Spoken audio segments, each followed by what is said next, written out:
Hello, everyone, and Happy New Year.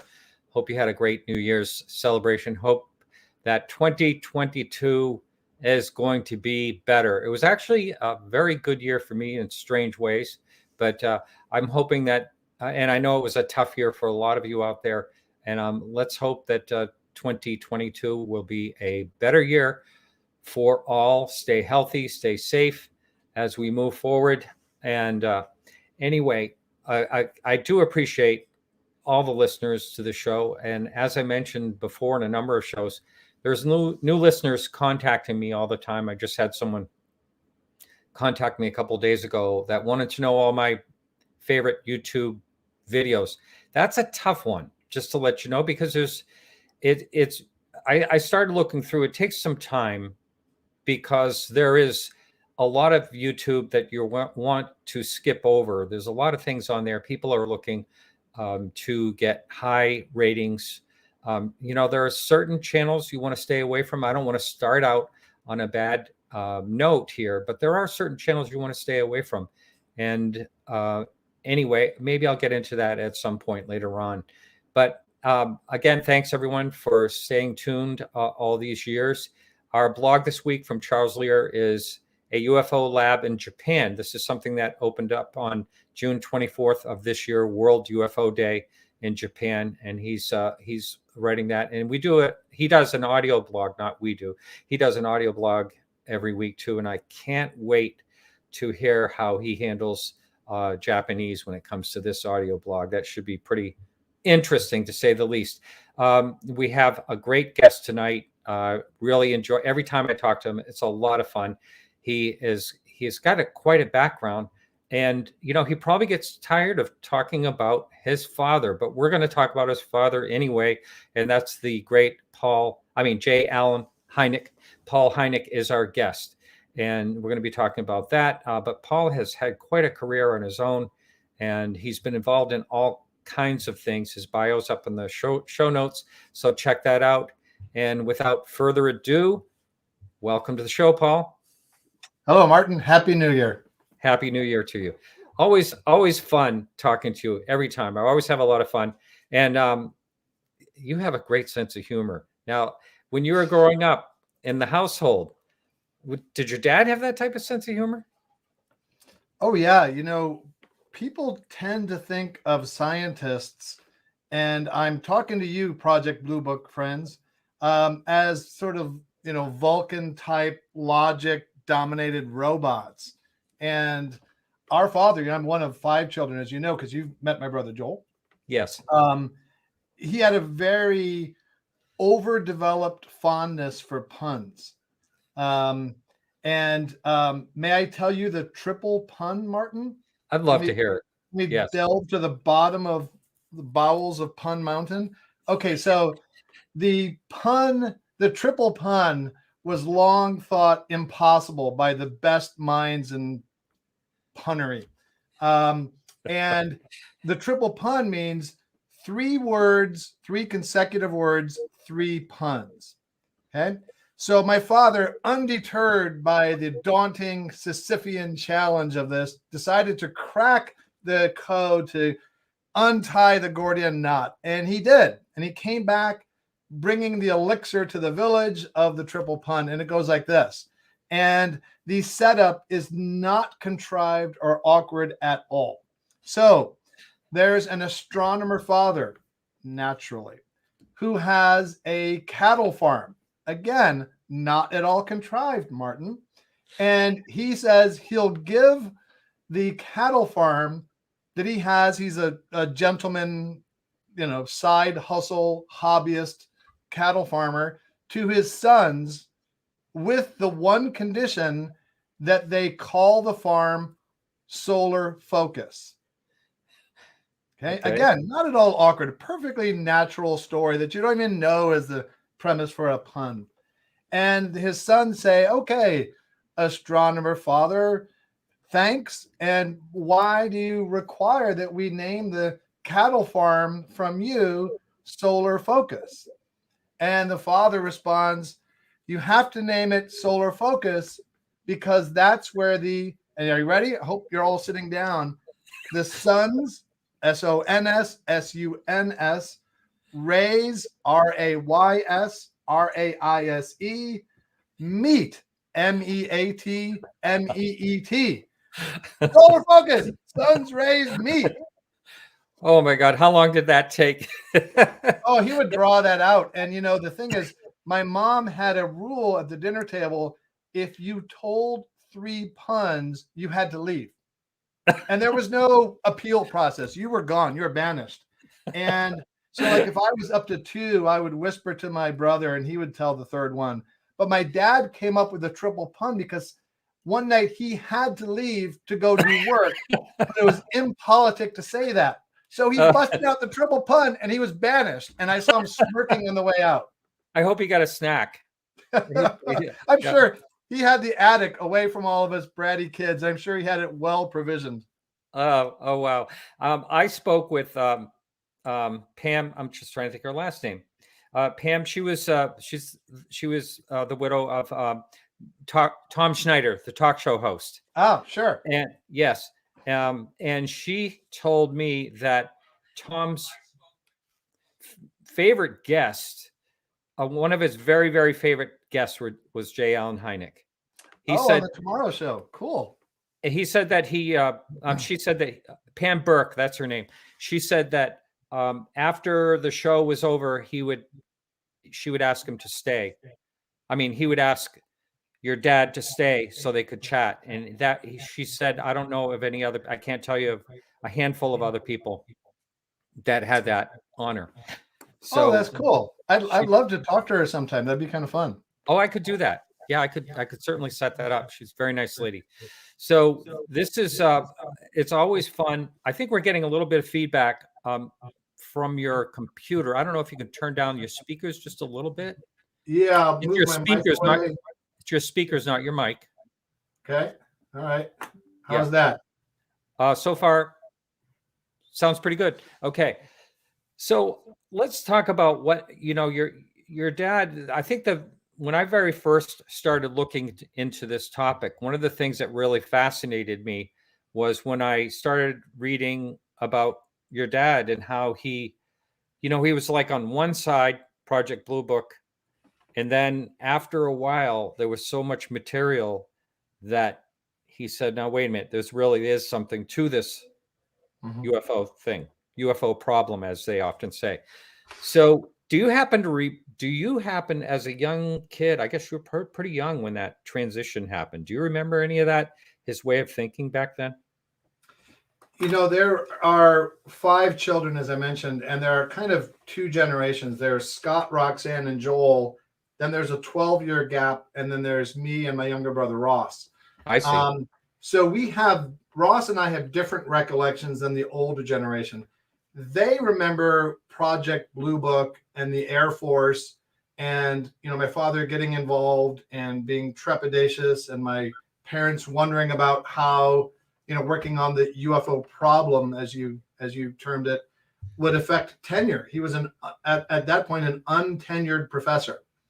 And, johnning around the country working on flying saucers, as it was known back then, was not really a helpful way to get tenure. So they remember that. And, the Air Force. What Ross and I remember more is the 70s and Close Encounters. And, after he had already made that conversion, not from a skeptic to a believer, I don't think scientists really traffic with the word belief, but more as somebody who accepted the accumulated weight of the data. So he was already, bathing in the Kool-Aid by that point. But to your point, I've talked a lot with our dear family friend, Jacques Vallée, and he says that it was the Socorro case in 1964 with Lonnie Zamora that really gave my father the comfort level to talk about abduction cases. I think he had long come to the conclusion that the UFO phenomena, which doesn't necessarily mean extraterrestrial origin, but that there is a phenomena, was real. And it took him a while to sort of be comfortable as a nuts and bolts astrophysicist with the idea of abduction cases. And Lonnie Zamora wasn't technically an abduction case, but a a physical creature presence. Right. And that is taking another step, that a lot of people do not want to take. And I really think also, I say on the show all the time, I don't know what they are. For the new listener, I've been doing this show in particular over 10 years, and I really don't have a clue to what these things are. But I have talked to many people that have seen beings, and there's something. I don't think that these people are making things up. Especially when it comes to like the Ariel school incident. Yeah. I had someone, Wayne, Albert Wayne. That video I posted just a little while ago has about 8,000 views so far, and it was about his sighting. And very earnest people, and he happened to look up to these amber colored windows, and he saw humanoid type creatures staring down at him. But there's so many people. There was another girl I interviewed, very similar situation, and it does seem like taking a big leap, but there's a lot of times you got to figure whatever those craft are, there's something piloting them, whether they're drone remote or whether they're right there. Right. And I think I break down the world into two kinds of people. And I don't know if this quote came from Richard Feynman or well before him, but basically there are two kinds of people in the world. Those who are comfortable with questions they can't answer, and those who prefer answers they don't question. And the UFO field, if you're okay not having the answers, I think you're more comfortable taking that next step, because it's difficult for some people to say, okay, there's a phenomenon here, and not have a ready-made answer like extraterrestrial to provide the answers for it. It's because it's very difficult. And like you said, you've been doing this for 10 years. I don't remember life without UFOs. We had flying saucer ornaments on the Christmas trees. I'm not really that much closer, although I do have a particular area of interest for origin. But if you're not comfortable having a large question that you can't answer, I don't think you really want to take that next step. I think you would just keep saying, oh, I hear about these UFOs, but I got to pay my mortgage. I got to do this. I'm not interested. I don't know. But if you're a little bit more comfortable with ambiguity, I think that naturally propels you a little bit more to add one more, unanswered question to your quiver. Yes. So you're not going to get away with me not asking you what you said you have kind of an opinion of origin. So yeah, I'd like to know what that opinion is, and I know it's just an opinion. Yeah. And it's not going to be news to you.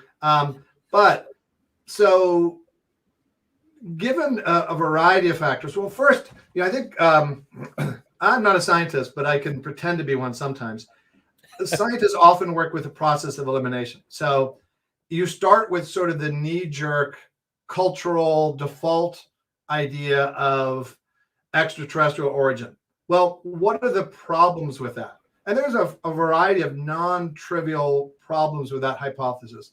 One is that the vast distances that they have to go through, and you kind of alluded to this, whether there might be drones or synthetic beings or biological beings, et cetera. But in any case, they have to come from a very long way away. If they're doing it through conventional propulsion or, wormholes or something else, don't know. But they come from a long way away. And first of all, how do they even find us? Yes, we've been beaming episodes of I Love Lucy into the universe below these many decades, but it's non-trivial just to find us in the vastness of space. And then if they come from so far away by whatever means they do, why do they come here and float in the sky or scare Farmer Jones at night and leave? Why not the signal, White House landing with Walter Cronkite narrating it? We also have very sensitive instruments to detect their entrance or objects entering and leaving the atmosphere. And we don't seem to have associated reports of that, although I have a fun anecdote about that if you like. And then they exhibit a lot of comfort in our gravity and our atmosphere. So those are interesting things you have to consider if you want the extraterrestrial hypothesis.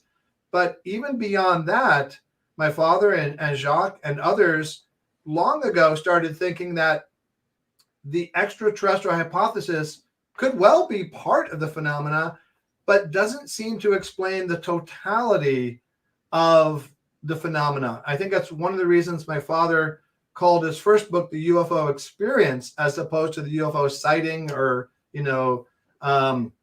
just focusing on the object. Because as you know, a lot of experiencers, contactees, witnesses, what have you, don't often place the visual sighting of a craft as the sort of the largest element of the overall experience. So there seems to be more to it. So many before me have thought, well, there may be an interdimensional aspect. And there are some interesting reasons for that. For me, that explains the two biggest questions of how would they know about us? Well, they're, in LA, we say you're somewhere adjacent. They're Earth adjacent, right? And there may be our cousins or maybe our future selves. So that would help explain how they know about us and why they care. So to me, that's a really intriguing path. And I was having lunch with a friend of mine who, by the way, crash landed tardigrades on the moon a couple of years ago. And he knew about my father and asked me, where does your father think UFOs come from? I said, oh, I don't know, maybe interdimensional. He said, oh, you should read a book called Alien Information Theory.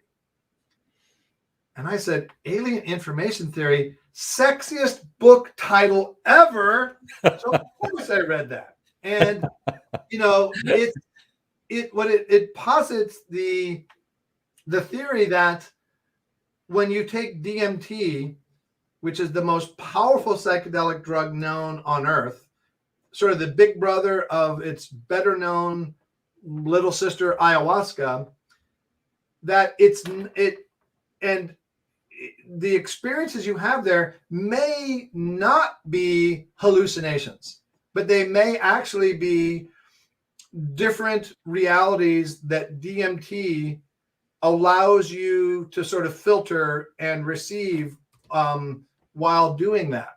And so I read that book, and I read The Spirit Molecule by Rick Strassman, and I was struck, Martin, by what seemed to me to be the similarities between the data he was collecting and the patterns from the early days of ufology.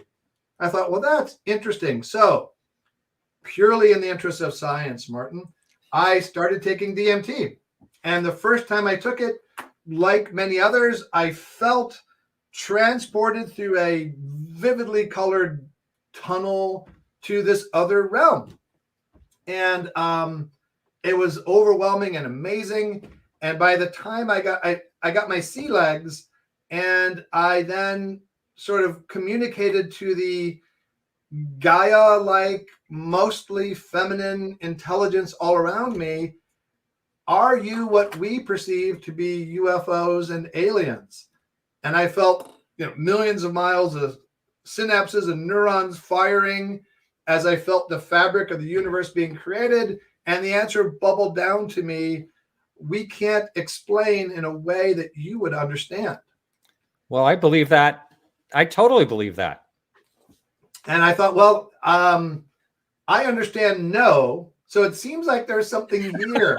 It was like a preliminary confirmation. And I'm now actually working on a way with both DMT users and UFO experiencers to try to verify that those experiences might actually be real. How about that? The way this whole show went together, behind the scenes, the person that doesn't know what happened, you got pulled in just before the show, because with this streaming platform that I'm using, for some reason, the links have been wrong. A couple of different shows, as long as yours. You were waiting for me and I'm waiting for you. But I'm kind of putting you on the spot, but you can bow out very easily. I've been watching. You are a historic person in a way.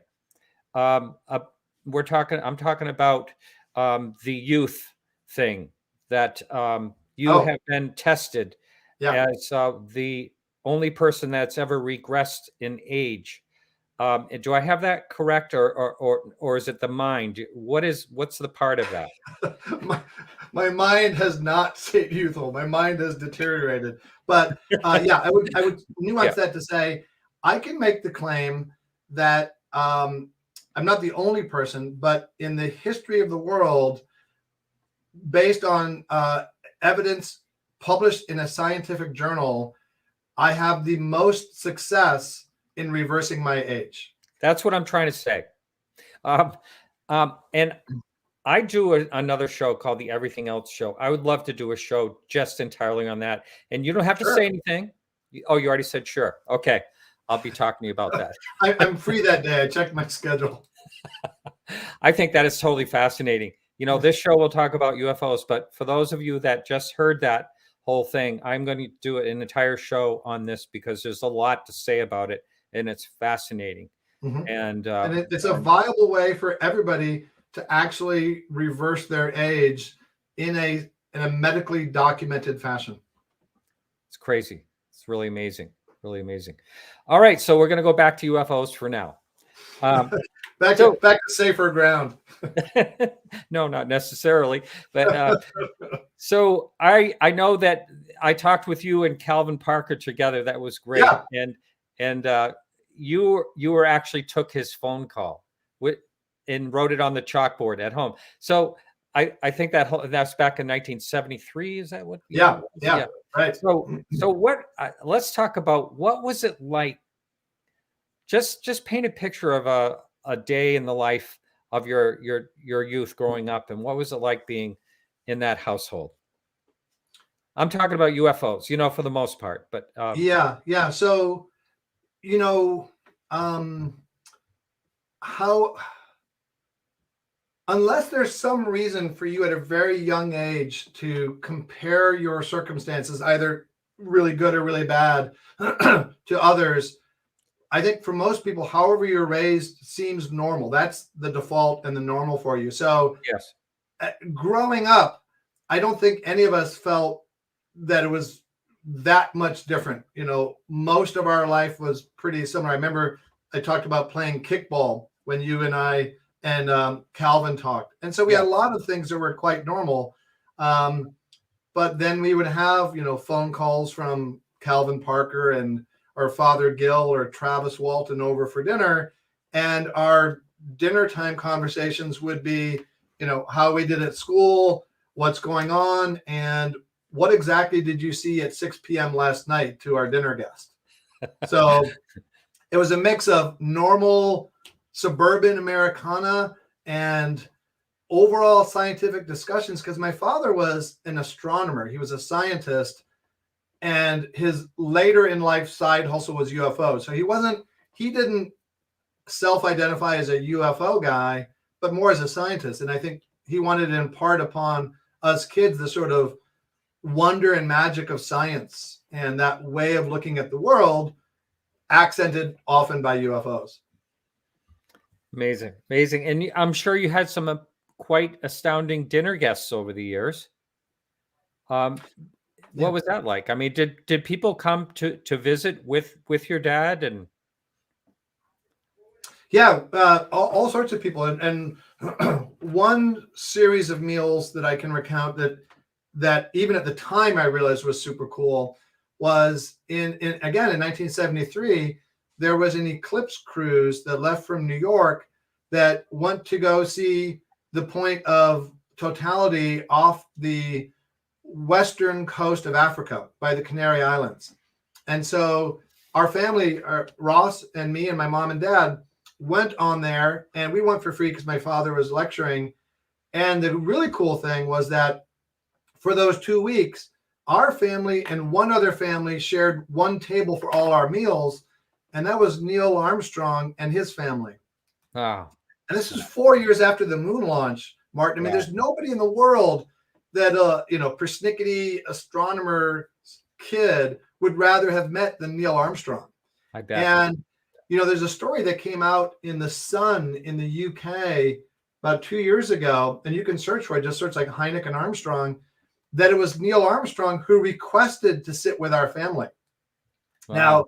Now, at the time, I thought maybe he was a fan of my father's prior astronomical exploits, but no, he was very interested in UFOs and almost joined with my father to do some public efforts. But he was more of a private person, and also, especially in the 70s, there was much more sort of stigma about UFOs, and he wasn't comfortable. But behind the scenes, he was fascinated by UFOs. So for us as kids,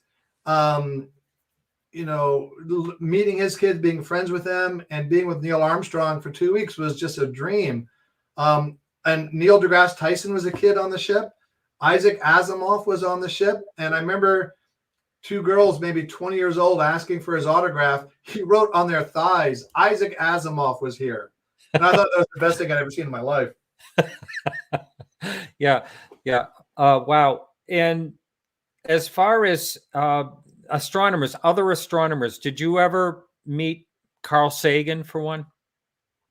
I didn't. I don't know about my other siblings, but I mentioned an anecdote related to detecting objects entering the atmosphere, and I could bring up Carl Sagan in relation to that. So, as you know, my father and Carl Sagan were kind of, I'd say, friendly, respectful foes. They had some debates on television, and actually one day, I think it was on the Tonight Show, before they went on stage, Carl Sagan actually admitted that privately he had a somewhat different opinion than his kind of public poo-pooing. But as I learned from Jacques Vallée just a couple weeks ago, my father was talking with Carl Sagan about, well, shouldn't NORAD, and I don't remember what it stands for, but it's like the American, I think, installation in Wyoming, maybe Colorado, that has the responsibility of checking for missiles coming in the atmosphere, et cetera. They should have reports. And so Carl Sagan said, well, Alan, I know somebody there. I'll go there. So he went there and he talked with them. And he asked them, hey, do you guys have reports of, I don't know if he used unidentified because that's kind of a charged term for the military, of objects entering the atmosphere that you don't know about?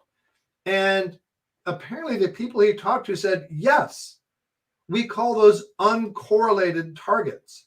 And we dismiss them. We discard them because they're not part of our mission prerogative or our mission purview. And, I'm not sure how much my father and Carl Sagan thought that was deliberate to tamp down. But to me, I think it's equally possible that this is a innocuous government agency discarding what could be really important UFO information because it's not their job, right? They've got a lot to do. They've got to correlate these targets and do whatever procedures they have. And so they're looking for a quick no. It's like if you're interviewing 100 people for a job, you want to rule out people right away. So I think, people think that the government is one big monolithic block that has orders from on high to rule out UFOs. I think it's much more multivariate and much more complicated and not always as sinister. And it's just, I think in this case, that's not their job, so they don't keep those records. And I found that fascinating. I was just on a shout out to Lou over at the Unidentified Celebrity Review. I was on his show last night on his live stream. A lot of fun. And that was one of the questions that I was actually throwing out there was, when the government's looking into these, into UFOs as they should be coming up, really looking into it, wouldn't they contact, NORAD is one place, but there's also a lot of satellites that should be able to detect something coming in toward our orbit. Mm-hmm. And it just seems like that would be a logical place for them to look. Like, are there things coming in? And but like you said, you have an interesting theory, and it does. It's one of the things that I don't discount, that possibly some of whatever it is that comes here is either already here or coming in from another dimension, or it's all, we don't know. But I Yeah. really do like the thought that it's probably a lot of different things, and Right. Could be right. I like what you said, that it's probably something we wouldn't understand. I think that's probably pretty accurate for some of it anyway. Yeah, NASA on sort of a more prosaic level has talked about one of the challenges in recognizing life elsewhere in the universe. And one of the, things they have to consider is that we may not even recognize it as life as we know it. It could be such a, not only not carbon based, but it could be such a different format of life that we wouldn't even recognize it. Right. It could be silicone based too. That's another one. But or methane based, as some have surmised, right? Right. But I mean, there is a lot to be said for the bipedal, bifocal. You look at all the species on this planet. There's so many that have that trait. But this is also a conversation I got into last night. Was gravity. If there's a binary solar system, that could change evolution. A tidal moon, that could change evolution. There's so many variables, oxygen levels, or whatever it is, the level they need to survive. All of those things, food, things that in our development developed our brains more, like fire for cooking food. Right. That's another thing. So there's all these variables. It would be kind of shocking if a humanoid looked just like us, 1,000 light years away, but it's also possible too. It's, I came across something recently in our early development. Our ancestors at one time were coexisting with two other hominoid species. And one of the other species was bigger, stronger, and smarter than us.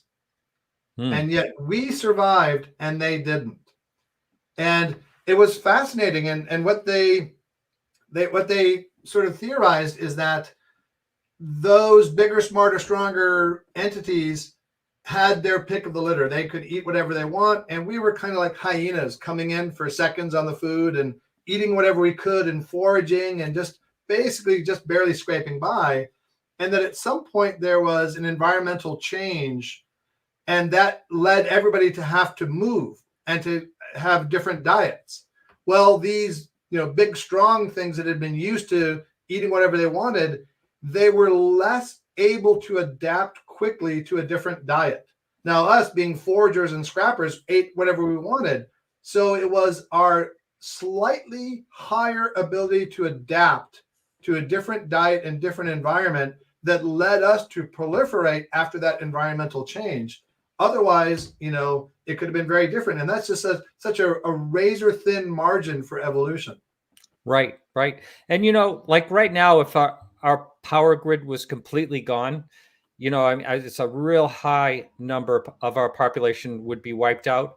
But think of those who survive, are the people that are barely surviving now, that grow their own food, that, those may be the ones that end up surviving. Not to say that they have lesser intelligence. I'm just saying, we're kind of, we've had it kind of easy, and it would be awful hard to go back without power or anything like that. I mean, the average meal comes from something like 1,500 miles away. We would have a real tough time if everything went down.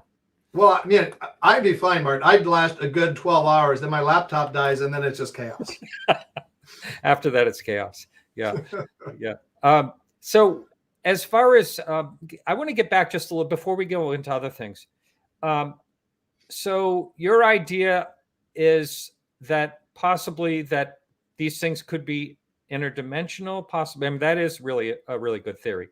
But then there's also the really strange things that, there's never a sound barrier broken when these things speed off. They go into water and out of water and through water really fast. I mean, all these really strange things. And I don't know how another dimension would make that any, coming from and going to, if that's all part of it, had your father ever looked or talked about anything that you're aware of when it came to things like being seen on radar at high speeds and no sound barrier broken, things like that? I don't remember specifically sound barriers, but he had something he talked about, the Cheshire cat phenomena, where you'd see an object here, and then without seeing it move, you'd see it over here. So one of the examples of violating, our known laws of physics, and there's several of those that he remarked that led him again to think this nuts and bolts thing of crafts coming here just doesn't seem to wash. The interdimensional hypothesis seems to me to explain some of the questions, but I'm not convinced that even if that is real, that it explains everything. Like you said, I think there could be multiple explanations. It could be extraterrestrial. It could be manifestations of collective unconscious. And we're talking about the good reports, right? The reports that bear scrutiny, not the hoaxes and misidentifications of Venus, etc. But I wouldn't be surprised if, even if we find out that there is an extraterrestrial component, we still are peeling back onion layers for decades after that. Right.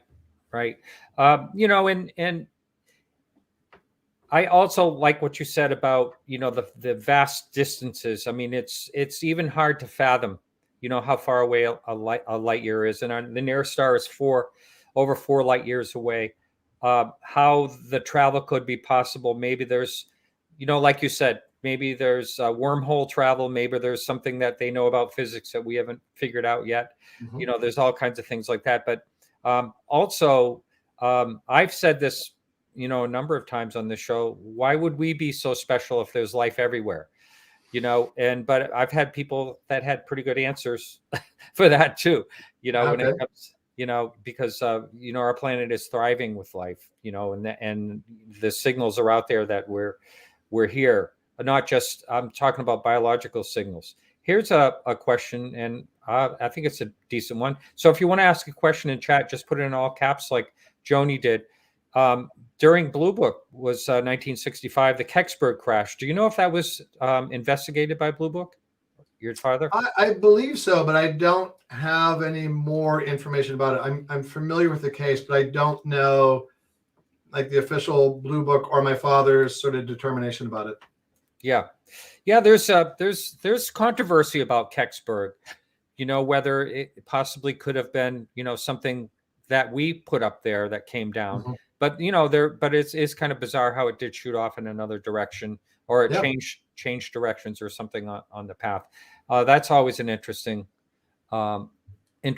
So again, if you want to ask questions, just to let everyone know that we're going to a break at the top of the hour, and we're going to be taking calls. The last half hour screen calls with Bill's going to be screening your calls. So if you have a question, you can either put it in chat or save it for a call later on.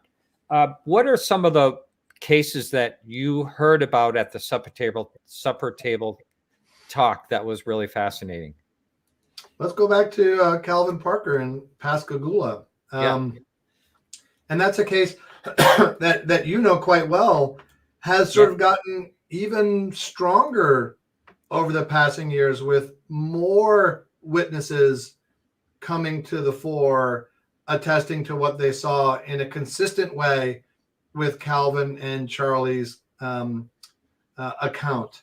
Yeah. And, one of the things I learned about in our interview that we did with you was that, they saw they had the sighting, I think maybe on a Friday, and over the weekend, and they were in the personnel office of the shipyard at like 7:00 the next morning, which I thought was remarkable.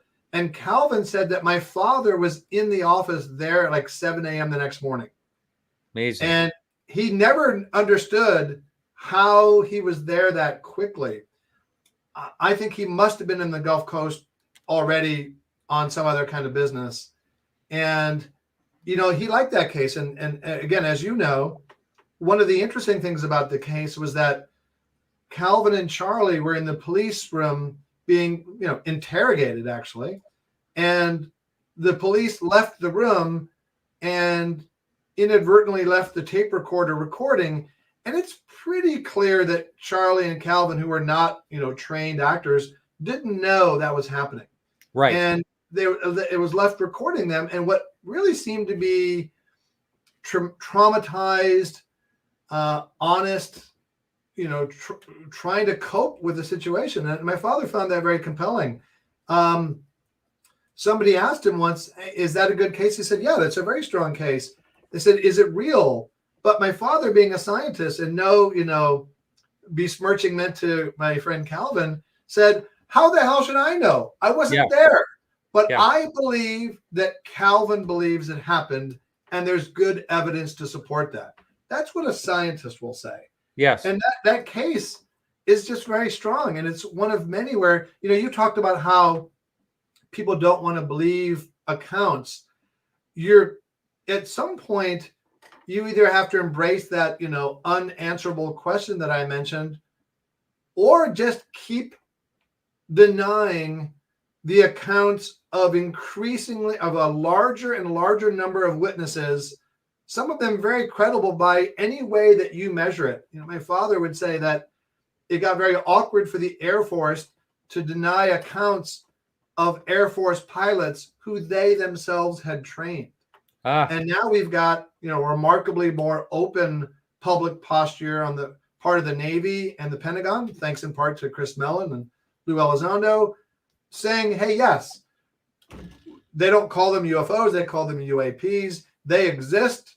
They're out there. We're studying them.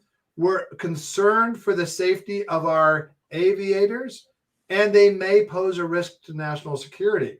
So here you have the official organs and knowledgeable departments of the U.S. government saying, yeah, they're real, published now in the paper of record, the New York Times. So it's really hard to deny them in general. And then you have, when you dig into cases like Pascagoula or Lonnie Zamora in Socorro or Father Gill in Papua New Guinea and many other cases, yes, Gerald, my father did believe Father Gill's sighting, and Father Gill came to dinner. And I remember you saying that. Yeah. Yeah. And one of the things that struck me was, here was a guy who was very intelligent. He was an Anglican priest in Papua New Guinea who had an amazing sighting where they're waving to the, reportedly waving to the creatures who waved back. And Father Gill was very intelligent. He came to Chicago where we lived for an ecumenical religious conference, not to sell a UFO book. But he came to dinner at our house, and he didn't sort of launch into his account.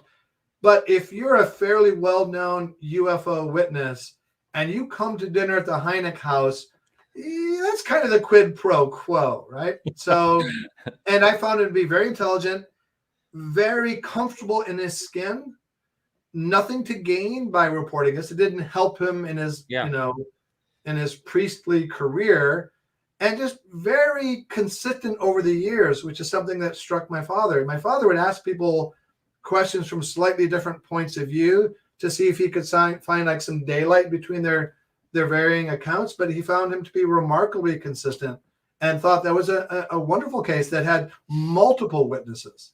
Right. And I have heard someone talk about a similar case where they had this flashlight and they made the signal up and down like that, and the thing made a reaction up and down, just like the Father Gill case. And then the person was doing this, and the thing made a reaction like that. And then all of a sudden he put his flashlight down and he started thinking up and down, and the thing went up and down. Wow, that's like 3 layers of super cool UFO remote control. Flashlight, hand, mind. Yeah. So what the point was that he was saying that it was had nothing to do with him moving the flashlight, had to do with his thoughts of moving the flashlight. So right, I think at first for him it was probably far out enough that there seems to be a correlation between a tool that he has and some object in the sky, and took him a little bit to realize that the tool was incidental. Right. Right. And for those of you who have not looked into the Father Gill case, there's a great video of him talking about the whole case on YouTube. And that is one that I find, very, very good. I've not seen that. I would love to see that. Oh, I'll make a note. Please, over there, Secretary, can you please make a note of that? Yes. My secretary's on top of that. So Allagash is another one. I love that case. I don't know how much you know about that case in particular, but that was in the 70s. Did your father happen to look into that and, post Blue Book? I'm not familiar with that case, so I don't know. I'm sorry. Yeah. Okay. It's up in Maine, and it was four guys, art students, and quite very convincing encounter that they didn't remember till years later. They all forgot. Where do you know where in Maine that was? Because I was just in Maine last week. Oh, you should have come visit me. That's where I live. Yeah, so I was in Bethel for 2 days in Western Maine. Oh, so that's ski country up there. Yeah, right. Sunday River, all that. Yeah, right, exactly. Right. Oh, anyway, it's up further. It's in the middle of nowhere, called the Allagash. The Allagash is an area. There's several lakes. There's Eagle Lake and several lakes. They had a sighting there. They went out on their canoe. They built a great big bonfire. This light came over them, and Chuck flashed his flashlight at the craft, and supposedly the thing went right over them, and then they kind of didn't remember anything for years. But it was really funny because they rowed back to the shore and the fire was almost out. And they built this big blazing bonfire so they could find it. And it was just a couple minutes later. Then they all were having dreams about this thing. It's really a great case to look into. They had dreams, and then Jim Weiner, one of the brothers, Jack and Jim Weiner, twin brothers, he was injured in the hospital, and they were bringing around books. And one day they brought around Whitley Strieber's book with the alien on the front of it, and he saw it and he freaked out. And then he had the whole memory come back, and they were interviewed separately, and they all had the memory of being up on the craft and being scanned, and moved, their arms and joints moved all over the things like that. So and they're all their artwork changed, and one of them became a NASA scientist, and he wasn't even good at math and became really good at math afterwards. Really? Yeah. So yeah, it's a fascinating story. Wow. And another one that I personally consider up there is one of the really great UFO encounters out there. So yeah, one to check out for sure. So other stories that you can remember, and I did say we're going into break here in about 7 minutes or so. But are there other stories that you remember at the table besides like Calvin, or were you kind of at the end of was your father slowing down in these cases? No, he was still going strong. My father was born in 1910 and he died in 1986. So he came and went with Halley's Comet, which is a nice sort of bookend life for an astronomer. And until maybe late 1985, he was vibrant. He was very healthy. He had a very short, fortunately, morbidity period, but he was very sharp and still fascinated by UFOs into 1985. Wow. And there had been a lot of waves. Do you remember when there were like waves? I'm trying to. Yeah, flaps, right? Flaps, yes, yeah. So that must have been pretty exciting during those times. And yeah, the 70s was interesting time. The National Enquirer was all over UFOs, and we had the movie Close Encounters, which was really a bellwether or a milestone, right? Because it really gave a lot of people permission, I think, to talk about the subject more seriously and honestly than before, because most of the Hollywood portrayals of aliens and all that before were evil ray guns and things like that, and body snatchers and all that. And, this was a big, tent pole movie that portrayed aliens in a very friendly way, a little bit mysterious, but very friendly. and really focused on, again, the sort of aspects of an experience that are not the actual sighting, but this communication and this obsession of, ongoing communication before, during, and after the sighting. So that really, I think, helped move the needle a lot on the level of and the quality of public discourse. Right. And did you ever personally meet Steven Spielberg? Oh, yes. Yeah. You did. Wow, that's both great. During filming of Close Encounters, and then later, I worked on a bunch of movies, and one of the movies was Tintin, which he directed. And I'm in visual effects, and I'm in our studio, and we had name tags with our pictures. And Michael Kahn, who was Steven Spielberg's longtime editor, is just walking down the hallway and glances and sees my name tag and says, Hynek, are you related to J. Allen Hynek? I said, that's my father. And he goes, whoa, my gosh, he was the technical advisor on Close Encounters, and Steven loved him. Does Steven know if you're here? And I said, I really don't know if Steven knows a lot about me or my whereabouts. And he said, I'll tell him.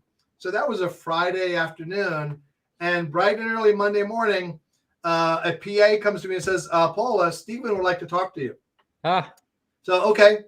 So I go to the set, and I talk with Steven and Kathy Kennedy, his longtime producing partner, who's also the twin sister of Connie Kennedy, who I worked with for years, about UFOs and Close Encounters. And we had a grand old time. And then I said, hey, my brother Joel is in town. Could I come back on the set and bring Joel this afternoon? They said, of course. So we reconvened for another hour or so that afternoon with Joel. And Joel told Steven what I think is a really heartwarming story about how when he won his Oscar for What Dreams May Come, and was very nervous on stage, looked down in the audience, and in the front row sees Steven Spielberg smiling at him. And that really helped sort of ground and center him. How about that? Wow, that's great. That Close Encounters of the Third Kind. Your father really coined that phrase, Close Encounters. Yeah. And was there ever other words? Did he ever have other terms for that, or that he used prior to that? Or? like what he was workshopping the concept. Yeah. I don't know if he had ones before that. I think he'd be gratified to know that people still use that classification, and they've added, 4, 5, 6, 7, 8, 9, who knows what else. Yeah. Because for my father's a scientist. What he wanted to do, even before UFOs, was sort of take a flashlight to the edges of known science and just push the bubble a little bit further. And to do that with UFOs, he had what I think is the crucial insight that he wasn't studying UFOs, he was studying UFO reports.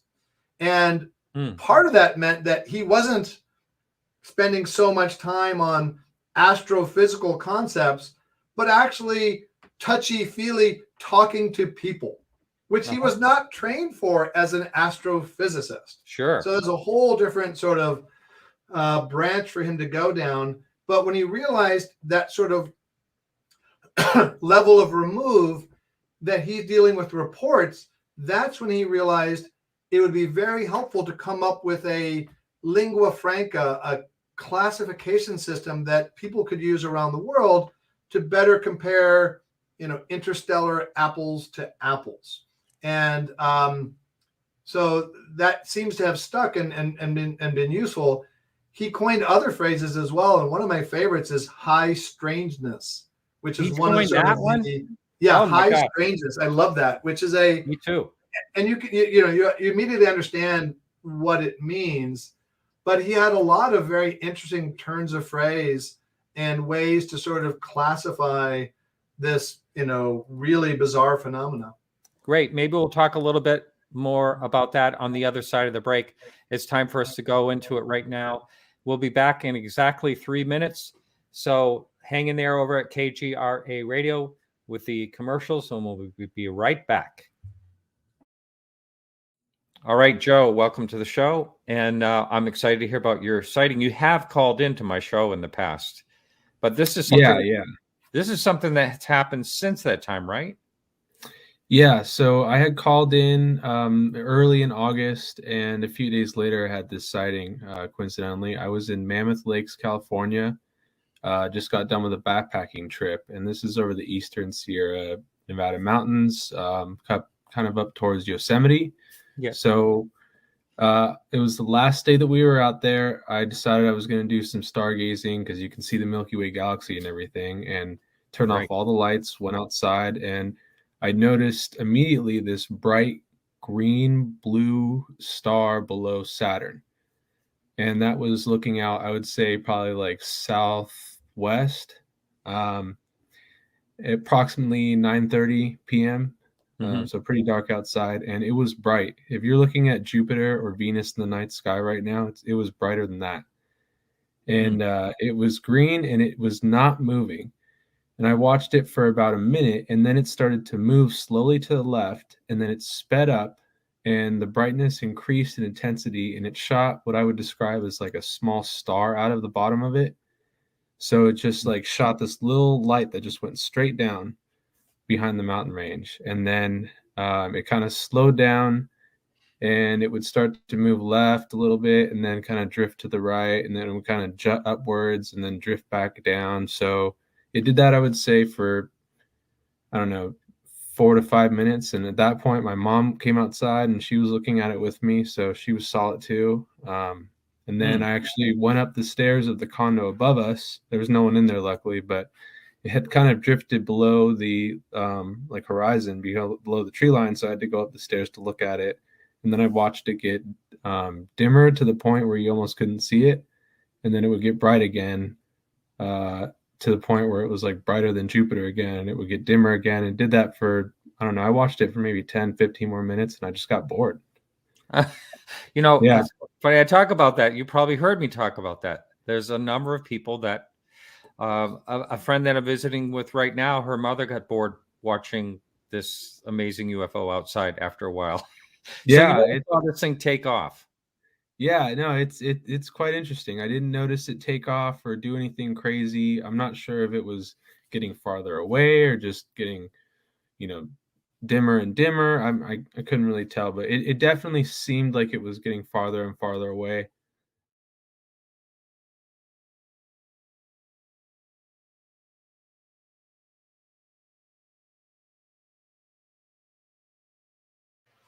All right, welcome back. That if you check our YouTube channel tomorrow, there'll be the full interview talking about some other encounters that he had over the years.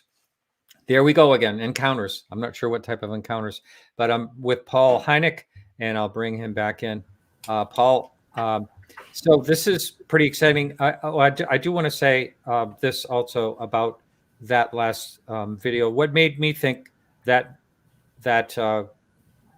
encounter that Joe was talking about just now is fascinating. I would have kind of discounted the whole thing until he said this light dropped from the bottom from this object and went down. And that's something you hear about, or I've actually seen online. And, when I see these videos again on YouTube, I don't know what to trust and not to trust, but there are a number of videos on YouTube where something drops, or sometimes multiple things come out of these things. Yeah, right.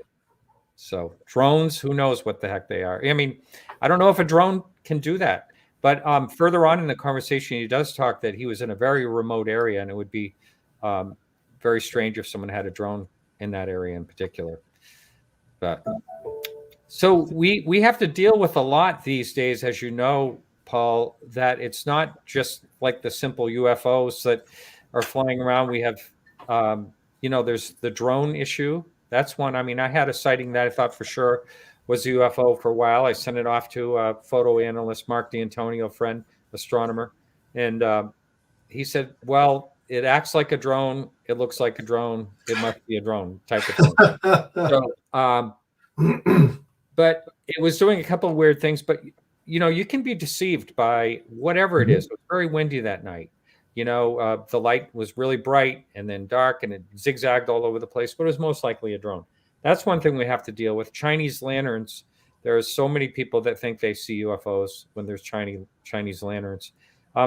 These things weren't around when your father was looking into this topic.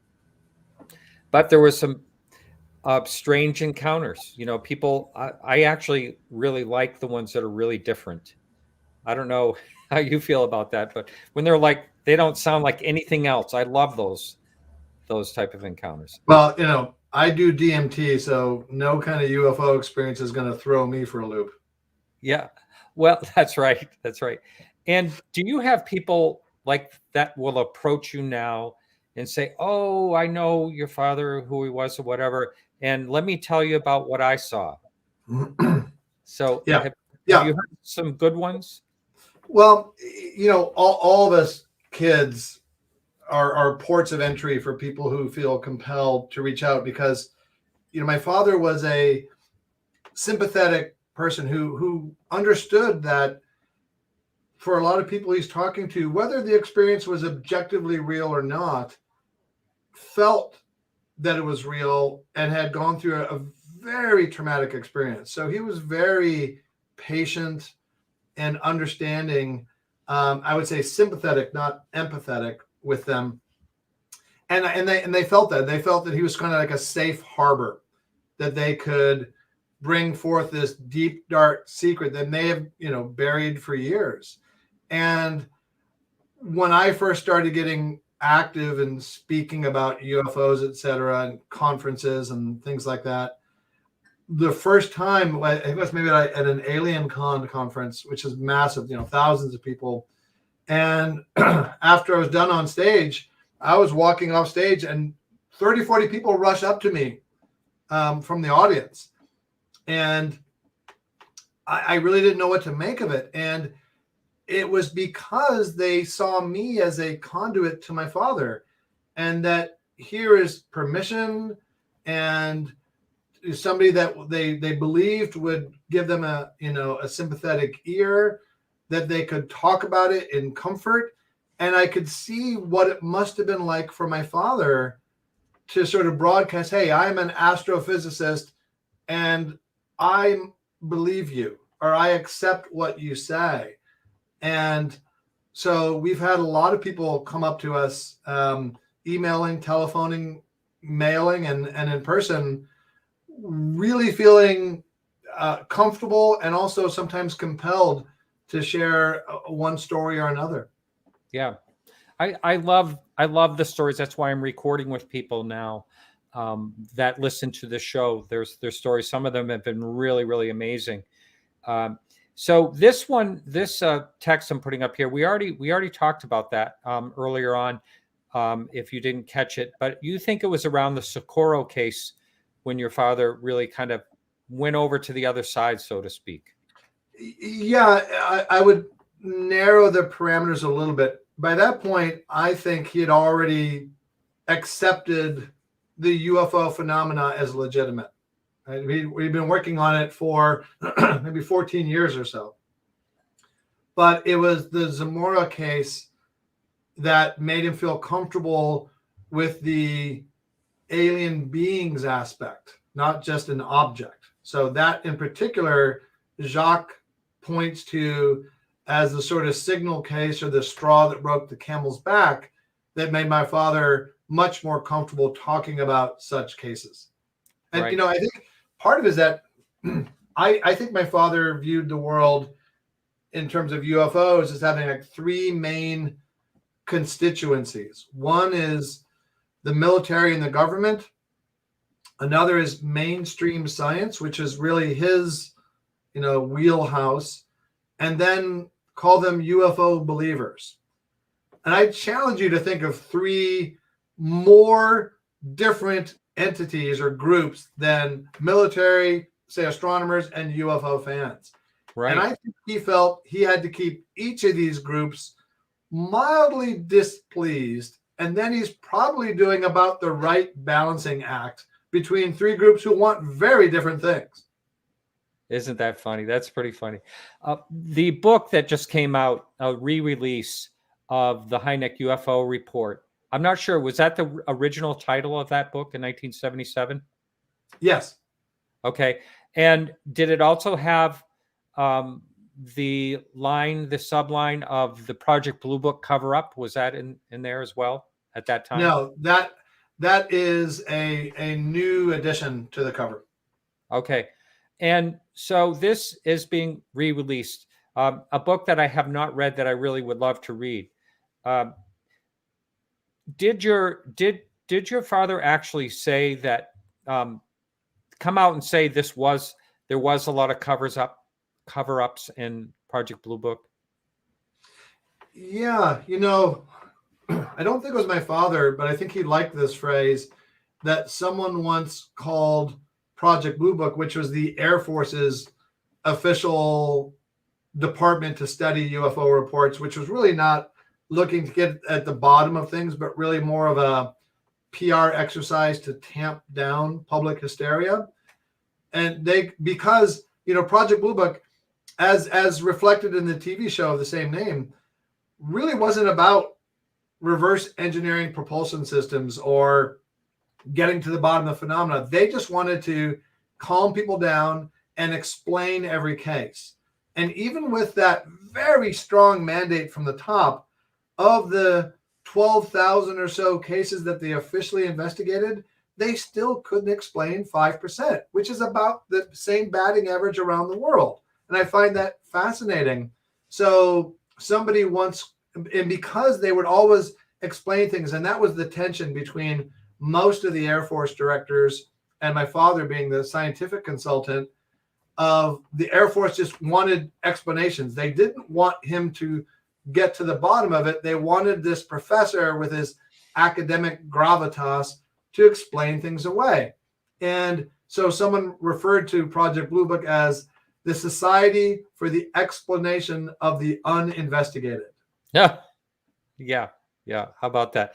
And well, do you think that's what the former programs were doing too? Grunge and what was the other one? Sign. Yeah. Project Yeah, Sign. so I think it sort of shifted. The earliest one was Project Sign, and that was actually more open. And there is the controversial, estimate of the situation from 1948 that purports to be a report that says, yes, this is real and we don't know what to do about it. Project Grudge kind of went back and said, no, nothing to see here, folks, go away. And Project Blue Book was just a little bit better than that. Again, especially after 1953 with the Robertson panel, right, and the Air Intelligence Service Squadron, which was, if any, the entity that would go out to crash sites to really find what's going on, and what probably, in my mind, spawned the Men in Black. But at that point, Project Blue Book really was just an awareness and a belief engine, as opposed to a bona fide scientific investigation department. So at the very end, 1969 or 1969? Well, the actual official date was 1970, but the real practical unwinding was 1969. Yeah. Was your dad there to the bitter end? Yeah, bitter end is a good way to put it. And it was, it was the Condon Committee, and yeah, it was the swamp gas case in Michigan in 1966. Not my father's, favorite time, where the press ran with a quote of his partially explaining the case of swamp gas. He said it's all swamp gas. Well, that rankled the local congressman, Gerald Ford, who of course went on to be president, who pulled strings and said, I'm tired of this. We need, something to happen here. And that indirectly led to the Condon Committee in 1969. The Air Force always wanted to sort of hide under air cover of academic, credibility. So they had this panel of professors, like with the Robertson panel, and that basically put an end to Project Blue Book by saying there's nothing here. But the conclusion of the report doesn't even match the data in the report. The data in the report that was cherry picked is fairly convincing. But the conclusion of the report, because it was jerry-rigged, doesn't even reflect the strength of the data in their own report. But that was the pretense under which the Air Force decided to disband Project Blue Book. Although, as we know now, with ATIP and others, there's been ongoing admitted investigations of UFOs. Right. And what do you think about what's going on now? Do you think that this is more serious, or do you think it's partially window dressing and maybe more of the same will happen? Probably both. At this point, having seen so many Freedom of Information Act requests and heard so many stories and waited with bated breath upon what this or that government agency would do, I really just don't care anymore. You and I, and probably all or most of the people watching, accept the phenomena as real. We don't need the US government to tell us anything that we don't know. And so what they choose to admit and why, and the subterfuge and the disinformation, I've just stopped really caring much about what they do, because I don't think that they are going to, or I'd be surprised if they release information any more compelling than they already have. I don't think it's in their interest. And frankly, if I was in the Pentagon, I don't think I would release information. I think I would hold on to it for military advantage, and also, in my perception as a general, to protect the fabric of national security overall. My thoughts are, and it's just an opinion, and I've said this before, is that they possibly know a little bit more than we do, but they're probably just as baffled as everyone else. Yeah. Yeah. I don't know. I don't think it's a given that they have reverse engineered crafts for years and have bodies. I don't know. Those are hard secrets to keep.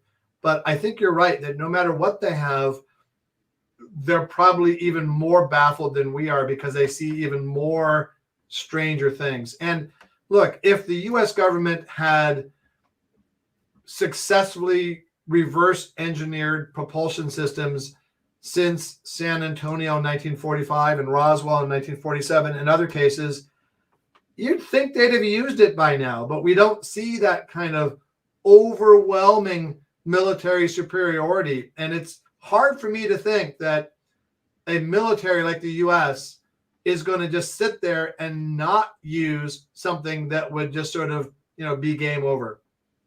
Yeah, I've heard someone claim that fiber optics came from the Roswell crash. It's a good theory. Yeah, sure. I don't know.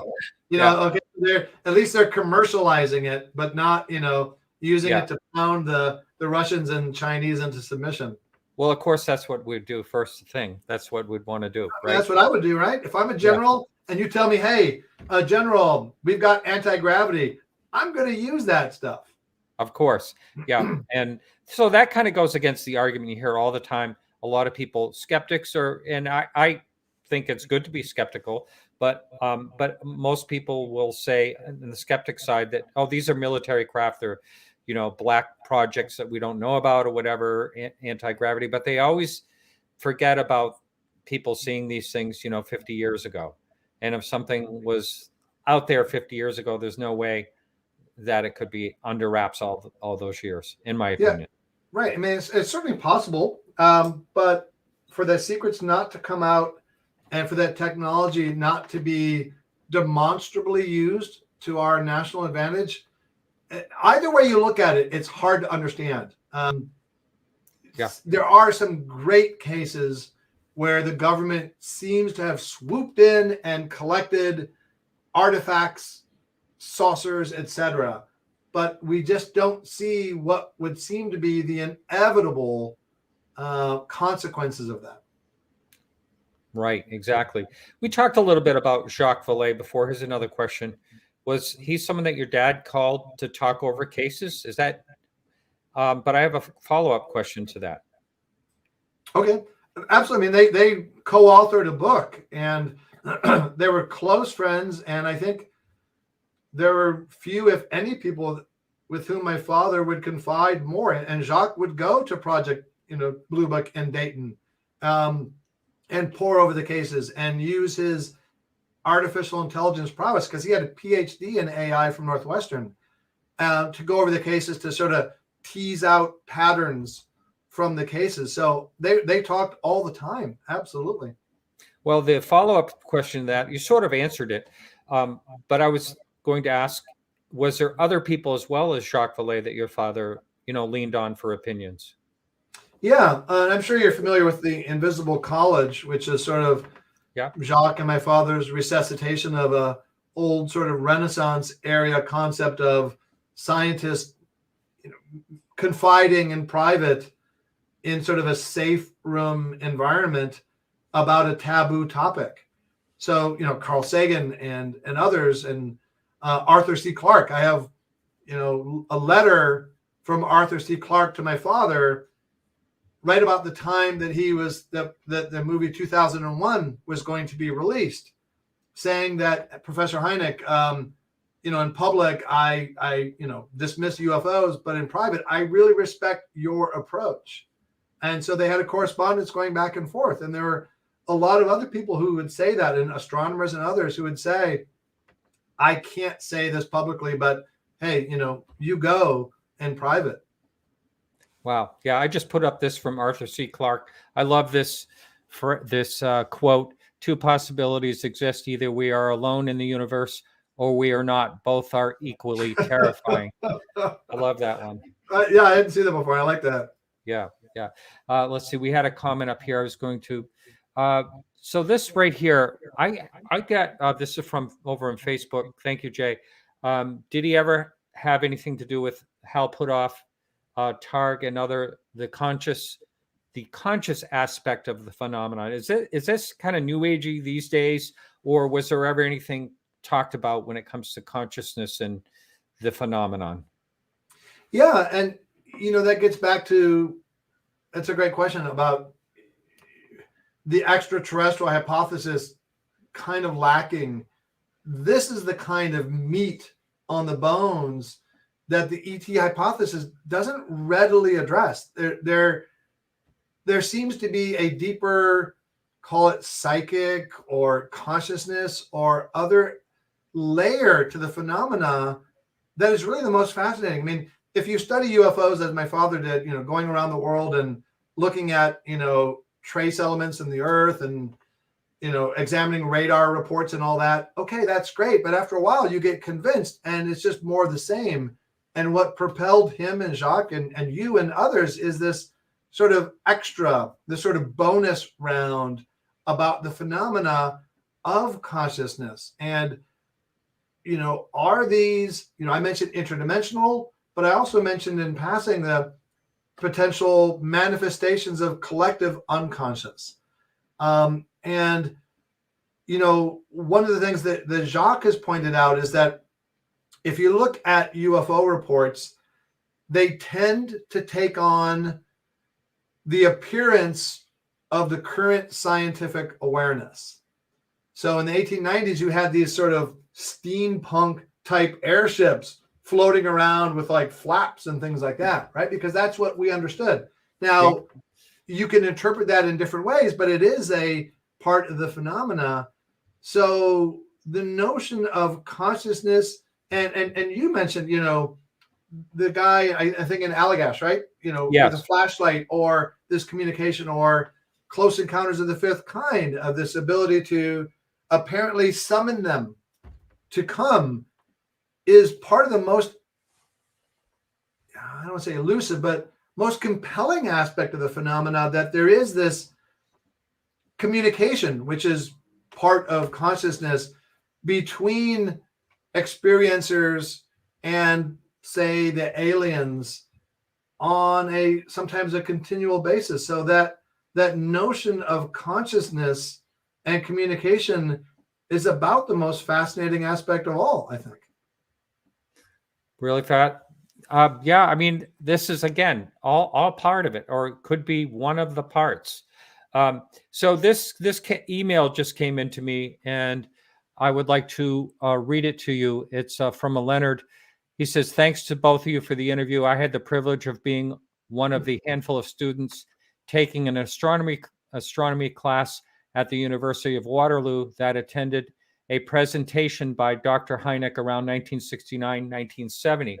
That ignited an interest in the phenomenon, as well as distrust for the official, quote unquote, drive, both of which I have increased over the years since.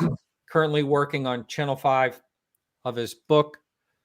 I would like to know the thoughts of both you with respect to those scientists that seem to completely disregard, if not discredit, the phenomenon. In contrast to that, these have been those who are advocating that serious science be applied. Perhaps the other hominid species were more advanced ethically and not aggressive and warlike. So I don't know what you have any comments about that comment. Well, for some reason, it wasn't at Waterloo, but my father gave a presentation in Canada, and he had, slides and, his stump speech at the ready, but apparently he forgot them in the hotel. So he had nothing to do. And so, being an accomplished professor, you have to go on in any case. And so what he did was he walked up on the dais and to the lectern and said, "Hello, my name is J. Allen Hynek, and I'm here to talk about UFOs. UFOs are a fascinating subject, and now I'll take questions." So I don't know, that just popped in my head, but yeah. How did that work? Yes, it did. It did. Because he could obviously expound for hours and go down very interesting paths based on questions, and he'd heard every question probably in the world until that point. In terms of mainstream science and perception, like sort of dogmatic refusal of the heresy of things outside that flashlight that my father took to the fringier areas of science, to me, again, I'll draw the parallel to the incident we were talking about at NORAD, where it may not be conspiratorial orders from your superior to dismiss this, but just it's not part of what you're doing. I think for a lot of scientists, UFOs are intriguing. Let's say astronomers, right, where there's roughly, a relation to a UFO phenomenon, but they're very busy. They're maybe looking for tenure as well. They have to publish a new paper. They have to grade the papers of their students. There may be a department chair. They're very busy, and they're going for a grant. And they hear about UFOs, but okay, that doesn't help them in their career. They're very career focused, and they have to write a book, and they've got a family and whatever else going on. So to me, it's almost just there's no perhaps connective tissue of conspiracy driving them all to, have like that Roman shield wall against this newcomer. It's just a very prosaic situation of a lot of them being busy and not seeing enough to really intrigue them on a personal level, and they just have other stuff to do. I think that's a lot of what it is in science that keeps new phenomena at bay for some time, just because they're all busy doing what they're already thinking about. That is a really, really good point. By the way, did your father get tenure? Oh yes, he was the chairman of Department of Astronomy at Northwestern for 20 years or so. It's funny. But at the same time, Northwestern they absolutely hated my father's UFO work. But fortunately, he had enough standing in the astronomical community by having worked on the proximity fuse in World War II, by leading Operation Moonwatch, placing observatories around the world in the late 50s to track what were then known as artificial satellites, and his other astronomical work to be a bona fide astronomer. So Northwestern, kind of just put up with his UFO antics. How about that? I had the pleasure of, we have a couple of questions in chat I'll put up there. I had the pleasure of hanging out with Bryce Zabel and Dave O'Leary out in California a few weeks ago, maybe a month ago. or something. And I was out there where you were, and you were out here where I am. And too bad we didn't meet up. But anyway, what did you? And I think Dave O'Leary's a great guy. I really think he's a real fine guy. But overall, were you okay with how Project Blue Book History Channel's Project Blue Book series went, or do you think it was? Do you think it kind of hurt anything, or do you think it was okay? Well, and first, let me say for the record that having the super villain from Game of Thrones play your TV father Littlefinger, not super little creepy finger. at all. Actually, he's a fine guy, and I count as a friend now. You know, my brother Joel and I were consultants on the show Project Blue Book, and I think the show was great. You know, Dave O'Leary, the creator, and Sean Jablonski, the showrunner, Arturo Interian, the initial, you know, studio executive, and the cast and the crew were all big, I don't want to say fans, but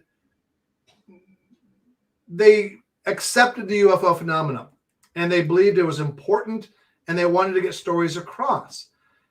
The gist of the show, you know, portrays my father and my mother, and has lens sort of bases, especially in season 1, upon actual reports. Doesn't actually mean that there are actual events, but the show is about authenticity.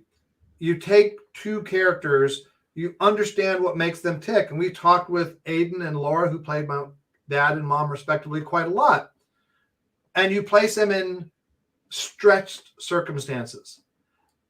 And the importance for Joel and I, and we would read pre-production scripts, because as a consultant on a show, you don't control it. You don't dictate what happens. You can influence. And since both Joel and I worked in Hollywood a lot, I asked if we could read the pre-production scripts and go to the set, and they said, sure. So we were able to review each script beforehand and give input, and they did accept a lot of it. And, you know, you got to pick your battles, and it's a function of the relationship that you establish, the trust, and, you know, the quality of the comments that you give.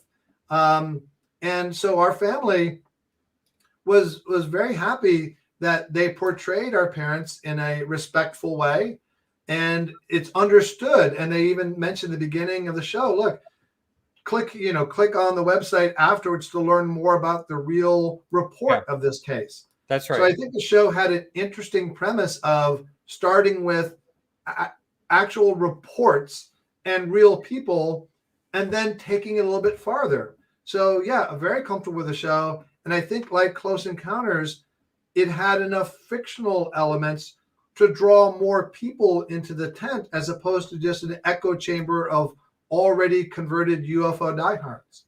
Right. I just want to know, did you grow up with all that great mid-century modern decor furniture? Oh, the production value was fantastic. You know, I love some of the pieces. Robert Zemeckis is a cinematographer, so it had a very filmic feel, and the sets and the wardrobe are fantastic. You know, the last episode of season 1, Laura, my TV mom, is wearing a coat and this turquoise brooch. And I remember looking at that saying, wow, that looks familiar. I forgot that I had given that to Laura before the show started, and that was actually from my mom. Isn't that amazing? That's awesome. We have someone that actually called in. I guess he remembered the phone number here. We haven't even posted the number yet. We have, let me pull in KGRA Radio on the phone line. So we have Ronald from Minnesota. Is it Minnesota? Hey, Martin. Happy New Year. Hello to Paul. And, Happy New Year. Very interesting guest and very interesting show. Thank you for your doing a show so early to the holiday and getting right back to work. Yeah. Hopefully things will open up and we'll get back to some more conferences this year. But I have a question for both of you about concerning not the craft necessarily, but the aliens that are in the craft. I've talked to religious people, and they all say, oh, they're fallen angels or they're demons, and God couldn't create anything else out there. He only created human beings. And it's like, well, that's kind of, kind of selfish, in my opinion, for somebody to think that way. And in my opinion, I think God can create anything, anywhere. I'm saying God in general, for anybody, source or whatever you want to call him. Anyway, the grand creator of everything. I think he could create life of any kind anywhere. Okay. I do believe that there is aliens. I don't think they're demons or fallen angels. I think some of them could be, but at the same time, what do you think? And then also, what is their message to us? Why are they visiting? You can take that, Martin. Well, thank you, one, Paul. right? Yeah, I think I think I like the observation part, theory or whatever. One of the people that I interviewed for his UFO sighting, he sort of got a message, and he was saying it gives him chills when people say that they had telepathy, but he said that this thought came into his mind when he looked up and saw these hominid type things in the window, that don't worry, we're just observing you. And I would think we must be interesting to something out there. Perhaps that is part of it. Observation. Any thoughts, Paul? I don't presume to know much more than anybody else. I like what you said, Ronald, about how not demons, and how it seems pretty limiting to think that we're the only, to go back to your word, Martin, bipedal creatures around. Yeah. It's an awful lot of overkill. Nature's very efficient, right? And it seems like a lot of sloppy overkill, that we're the only life force that we know of, or that God, however you worship a God, would have created a universe so vast, and we're the only amount of life on this tiny, insignificant orb. So that just seems really unlikely to me. A waste of space, as they say. Yeah, right. I mean, if you're going to just make life here, make this planet, make about 20,000 others so we could see in the sky, and call it a day. There you go. Good plan. Well, thank you again for a great show, and we'll see you later on in the year, and I'll be watching for all of your work that you put out there. Thank you. Happy New Year, Ron. Thank you, Ron. I met Ronald. He came to Pine Bush, drove all the way out from Minnesota. At Pine Bush, I'm sure you've heard of Pine Bush, the UFO in New York, all the sightings out that way. So the line is open. That number is 855-472-5483. Another question came in email. I don't really like to have questions on email while I'm doing a show, because I'm going to miss them. But why are experiencers so compelled to pursue the issue through life? And I guess you could take that in a few different ways. I don't know. Let me just put it this way. If I was being abducted, like people talk about that happened to them, I don't know how I'd even function. It'd be such a part of my life. I don't know how I could go through day-to-day life and be semi-normal. It's any thoughts on that? Yeah, it goes back to this notion that let's step back from UFOs in particular and just sketch out an experience that you have where you see an entity, and it could be a UFO experience or DMT or a dream, or you're walking down the street and you see an entity, and that entity appears hyper real to you, super intelligent, may possess some kind of communication that they give to you, a warning or a hello or anything. How do you not, what do they say, obsess or feel compelled about that?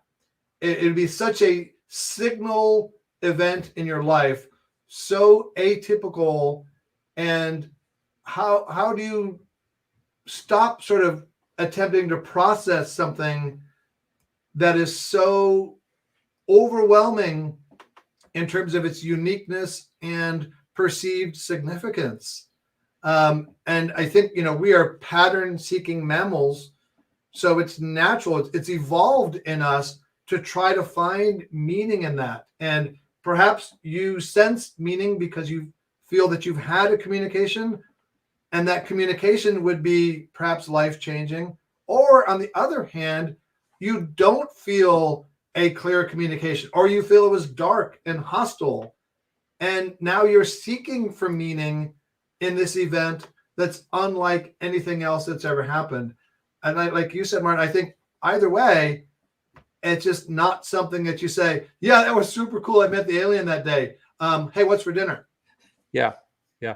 And also, I think it's really bizarre that these things supposedly happen repeatedly, and to family members. And, there's thoughts on that, different thoughts of that, the bloodlines or whatever, and progress. But I mean, for these people to claim this is happening over and over and over and over again, and then to their daughter and I mean, it's all really something else. Another big, huge question mark.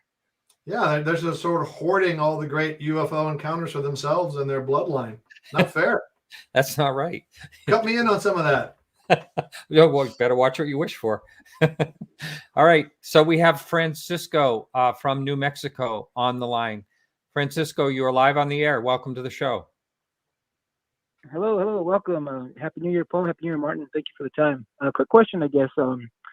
If you were a fly in the wall in the Hynek home, growing up, what would you say is like the more common type of encounters or experiences like you would hear, like, someone all alone in the desert, in the desert by themselves, or someone around the water, that type of thing, like something we don't all hear, in the mainstream, if that makes sense, I guess.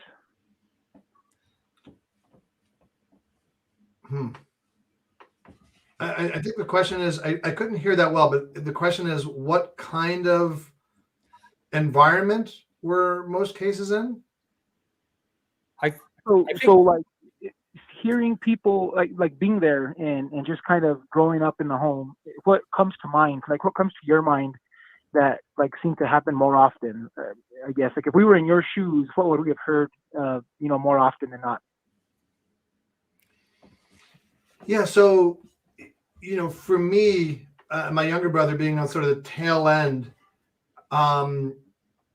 it was already just accepted that these things happened. And so for me, it might seem to be a very unique event to have like a Travis Walton for dinner, but that was just kind of like Tuesday night. We're so used to it. So I grew up completely accepting the UFO phenomena and so many aspects of it that none of it seemed strange. It was just how life was. So there was very little, to your point, Francisco, that jumps out to me as being unusual or that memorable, because it was like that all the time. It was all sort of science-based. We weren't religious. So it was all science-based with a healthy heaping of UFOs on top. So it all just sort of fit together into an accepted worldview. And it really came down to sort of the strength and the credibility of the witness, because after a while you hear so many reports of a craft doing this or that, you just sort of accept that crafts can likely do things that we can't, and you're not really that amazed anymore by yet another case of a craft disappearing or going underwater, like you said, Martin.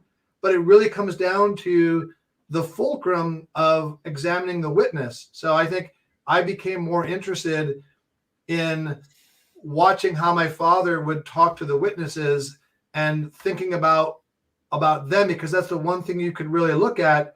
And that kind of human psychology was, I think, even more fascinating than reports of saucers and what they did. Well, that's awesome. I appreciate the time. You guys have a good evening. Again, Happy New Year. Happy You New too, Year, buddy. Francisco. Talk to you soon. All Bye-bye. right. Talk to you soon. Bye-bye. All right. So we have Sarah on the line from San Rafael, California, where I used to live. Sarah, my friend Sarah, how are you? Welcome to the show. You're live on the air. Thanks, Martin. Happy New Year, Paul, and Happy New Year, Martin. Happy New Year. I just have a question. Thank you. I have a question. I've been watching Ben Hanson's UFO Witness on Travel Channel, and he's always referring to this trove of these Project Blue Book. Is this hidden files or something like that? There's a trove, and there was this old woman there who used to take care of it. Is there such a thing? Do you know anything about that? And she also mentioned that supposedly, I get the impression that she worked in Project Blue Book, and that she mentioned too that we had been under observation for centuries.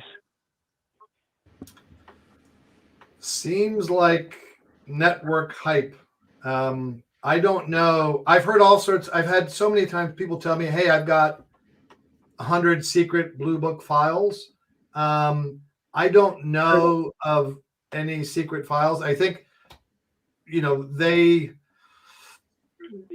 it could be, I don't know, but I've heard that a lot. And to me, that seems sort of couched in ratings grabbing TV lingo.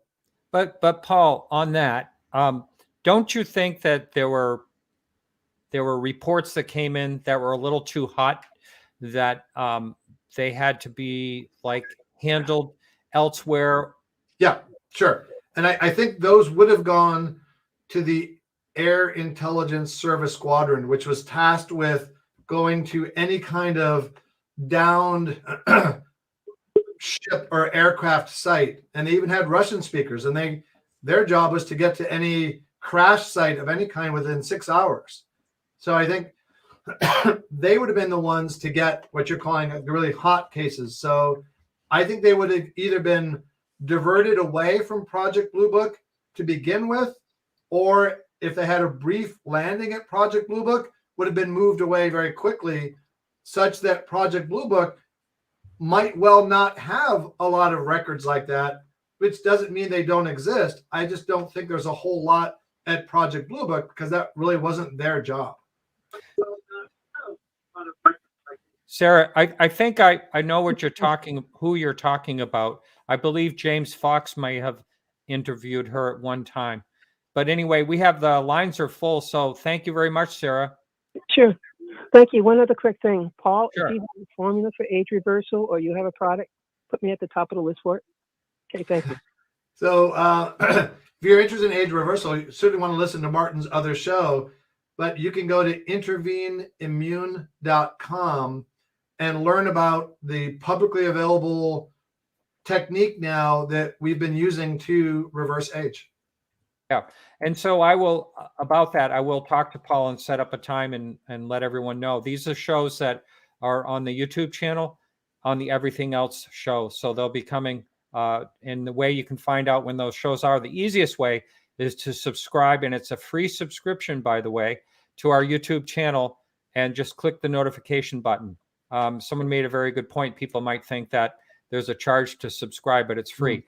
Anyway, thank you for that, Sarah. And we have Len calling from Ontario. Len, you are live on the air. Hi, good evening, and thanks so much for your show. I emailed earlier. I had the privilege of attending a presentation by Dr. Hynek at the University of Waterloo. Can you hear me okay? Yes, fine. Okay, good, because I'm calling over Wi-Fi. And one of the questions that was asked of him at the end of the show was, do you have, with your access to, secure information or that much more interesting material than what you've presented us with tonight? And his answer was, yes, I do. Next question, please. And moving on away from that topic, keeping his obligations to security and confidentiality. But I just wanted to ask, what do you think of?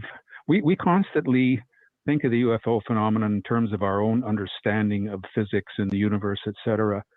And we look at it from, when the question of travel from that distance comes up, we look at it in terms of what we know, and those who say that it's impossible, yada yada. But I've always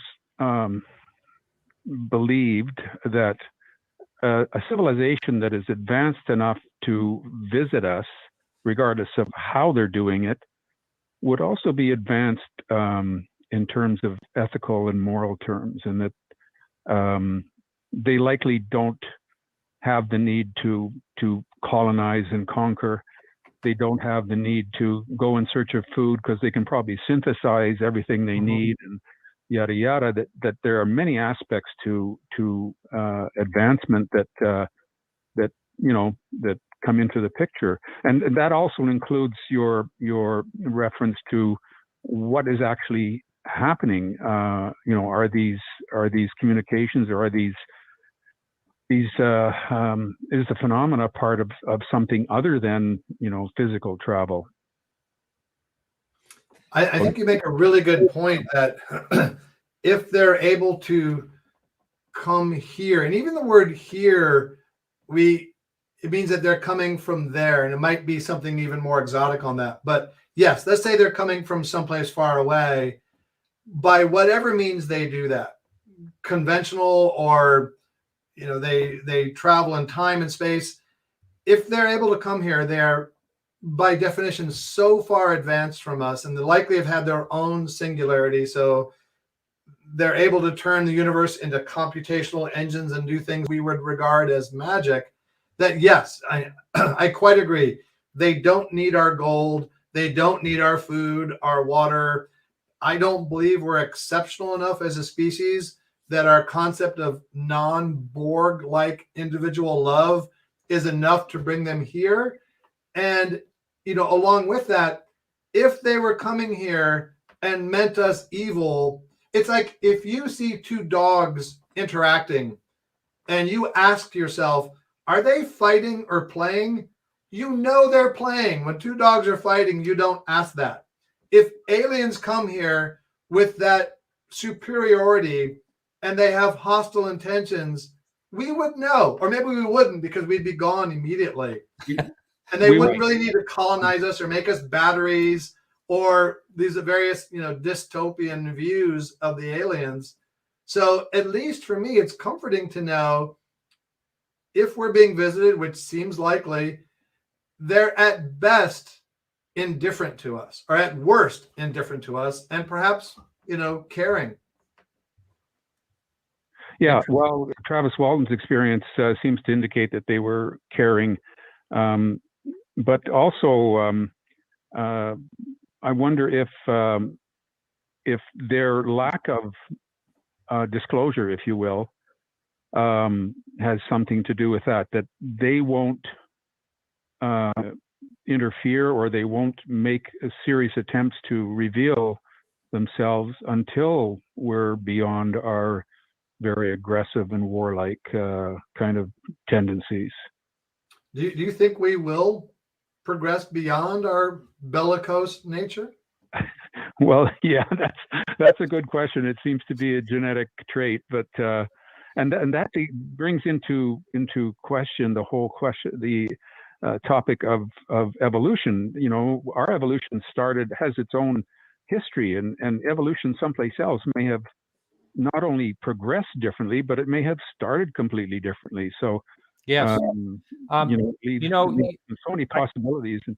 Yeah, I have to tell you, you're asking and making some really, really good points, Len, and I've really enjoyed your thoughts and your questions a lot. But unfortunately, we have 3 other people waiting online and only 5 minutes to get through them. So thank you very much, and I'm going to have to move on to the next caller. You can call in again, though, anytime, Len. Thank you. Okay, thanks. All right, we have Ken calling from LA. Ken, you have a fairly quick question for our guest tonight? Hi, Ken, you're live on the air. Ken, are you there? Ken, you have a fairly quick question for our guest tonight? All right, you got to mute your device. Mute your device, please. Ken, you're live on the air. Yes, I have a question, a hypothetical question. If there was an advanced species living in our oceans, what do you think we would see? And if there was, again, an advanced species living in our ocean, do you think that they would be concerned with our nuclear capabilities and our military? And that's it. That's it. Is the answer yes?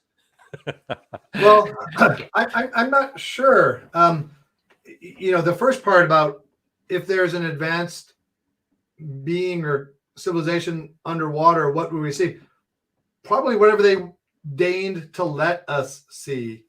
And in terms of, there's a lot of reports about visitors concerned about nuclear capabilities, but in the very small report put out by the U.S. government in June, on June 25th, they even mentioned something I find very interesting, that it could be observational bias that accounts for a larger amount of reports of sightings around nuclear installations than other places, because at nuclear bases, we have a lot of observational capability.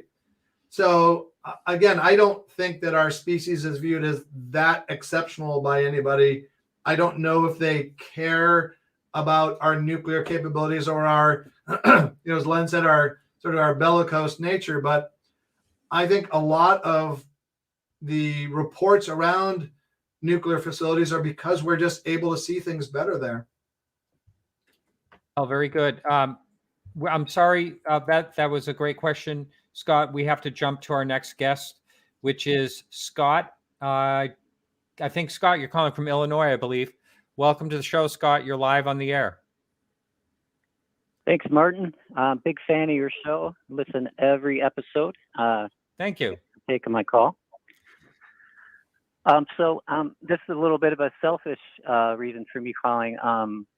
If I could just quickly explain my experience and then ask if there are any cases similar. Just keep in mind, we have 2 minutes. 2 minutes. Okay. So I saw during the daytime about 10 years ago, a UFO that was rustic and it had red dots going up and down, and it disappeared. It cloaked from the top down, and literally you could only see sky behind it, and it was completely silent. So I'm wondering, are there any cases of people seeing an actual UFO cloak in front of them like that? Yeah. I have heard one in the desert that did that in particular. They could, all of a sudden they saw the background of the cliff or rock formation. It was right between them and the rock formation, and all of a sudden there was the rock formation. The thing was gone. I don't know if there's any that come to mind, Paul. Yeah, and I think that's a fascinating sighting. It kind of reminds me of when you go transition between PowerPoint slides and you have that kind of wipe, right? So that's an interesting one. But I think also it gets hard to distinguish between if you're seeing something and it cloaks itself, or it just moves so fast that you can't even see it. And yeah, it would produce the same result, that you see it and now it's gone. That's right. I've heard a lot of that. Unfortunately, we're out of time. So, Paul, I can't wait to have you on the Everything Else show to talk about why you're younger now than you used to be. But thank you so much. It's always a lot of fun talking to you. All right. You take care. All right. Bye-bye. All right. Bye. All right, everyone. So we'll be back next week with Christina Gomez. And thank you all for listening and watching the show tonight. And remember to keep your eyes to the sky.